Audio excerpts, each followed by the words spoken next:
بەغدا زەنگی کۆنتڕۆڵکردنی کێڵگەنەوتیەکان و دەواازەکانی هەرێم لێ دەدات و مەترسی گەورە لەسەر ڕێکەوتنی هەولێر و بەغدا دروست دەبێت. حکوومەت کۆکردنەوەی داهات دەداتە کۆمپانیا حیزبیەکان ملیارەها دینار بە ناوی سیستەمی پێشکەوتوو لە داهاتی گشتی کەم دەکات. دوای شکستی چارەسەری بنزین میدیای پارتی هۆکاری قەیرانەکە دەخاتە ئەستۆی دەستگیرکردنی جومەیلی. بەغدا چیتر ڕازی نابێت بە ڕادەستکردنی نەوت و داهاتی خاڵە سنووریەکانی هەرێم، بەڵکو پێویستە بەپێی یاسا دەسەڵاتی حکوومەتی ناوەندیان بەسەردا جێبەجێ بکرێت. ئەمە قسەی عەدنان فەیحان جێگری یەکەمی سەرۆکی پەرلەمانی عێراقا کە دوێنێ لە کۆڕبەندی بەغدا ڕاشی گەیان هەرێمی کوردستان لە دەرەوەی ناوچەی خۆی کێڵگەی نەوتی بەڕێوە دەبات کێ ئەم دەسەڵاتەی پێداوە.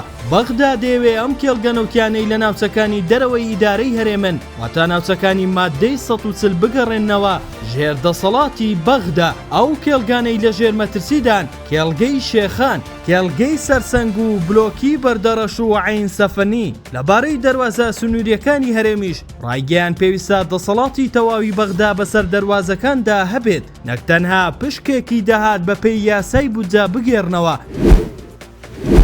لە کاتێکدا بەغدا هەنگاوەکانی بۆ لاوەزکردنی قەوارەی هەرێم و کۆنتڕۆڵکردنی سەرچاوەداراییەکان خێرا کردووە، ناکۆکیە حیزبیەکان و شەڕی بەرژەوەندی لە ناوخۆی هەرێم پێگەی کوردی لاوازتر کردووە. بەپێی زانیاریەکان حکوومەتی هەرێمی کوردستان لە هەنگاوێکی نوێدا بە تەواوەتی دەستبەرداری ئەرکە سەرەکیەکانی خۆی دەبێت و پرۆسەی کۆکردنەوەی باج و ڕێخستنی داهات دەستپێرێتە چەند کۆمپانیایەک کە ئەمەش ناڕزایەتی و گومانی زۆری لای چاودێران دروست کردووە. وردەکاری پرۆژە نوێیەکە بە جۆرێکە بڕیارە بەپێی گرێبەستێک کۆکردنەوەی باز بدرێتە چەند کۆمپانیایەکی کەرتی تایبەت کە تا ئێستا خاوەندارەتیەکەیان بۆ خەڵک ڕوون نییە و گومان دەکرێت سەر بە بەرپرسە سەباڵەکان بن.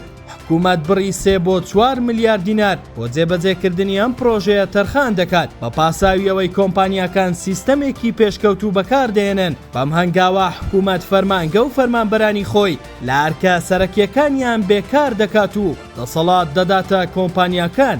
ئەماش لە کاتێکدا باج و ڕسومات لەسەر هاوڵاتیان زیاد کراوە، بەڵام داهاتی حکوومەت بەهۆی ئەم کۆمپانیایانەوە ڕۆژ دوای ڕۆژ کەمتر دەبێتەوە چونکە بەشێکی زۆری پارەکە بۆ گیرفانی کۆمپانیەکان دەڕوات. دوای دەرکردنی چەندین بڕیاری بەپەلا بۆ هەرزانکردنی نرخی بنزین لە هەرێمی کوردستان، بەڵام ڕۆژ لە دوای ڕۆژ نرخی بنزین گرانتر دەبێت و قەیرانەکە سەختتر دەبێتەوە. بە جۆرێک ئێستا تەنها 15 بنزینخانە لە هەولێر بنزینی 750 دیناری دابش دەکەن و نرخی نۆرماڵی بازرگانیش بۆ نزیکەی 2000 دینار بەرز بۆتەوە. لا نوێترین پێشهاتدا میدیای نزیک لە سەرۆکی حکوومەت هۆکاری چارەسەر نەبوونی کێشەی بنزین لە هەرێمی کوردستان و بەرزبوونەوەی نرخەکەی دەخاتە ئەستۆی عەدنان جومەیلی و دەڵێت گەندەڵیەکانی عەدنان جومەیلی هۆکاری گرانبوونی نرخی بنزینن لە هەرێمی کوردستان. بە جۆرێک پێشتر بازرگانەکانی هەرێم لە پاڵاوگەی بێجی بنزینیان دەکڕی، بەڵام دوای دەستگیرکردنی عەدنان جومەیلی کارەکانی پاڵاوگەکە ڕاگیراون. ئەوە لە کاتێکدا قەیرانی بنزین تەنها لە هەرێمی کوردستان هەیە. بە جۆرێک ئێستا نرخی 1 لتر بنزینی سوپەر 2500 دینارە و محەسەنیش بۆتە 2100 دینار، لە کاتێکدا لە تەواوی پارێزگاکانی عێراق نرخی بنزینی نۆرمال تەنها 450 دینارە.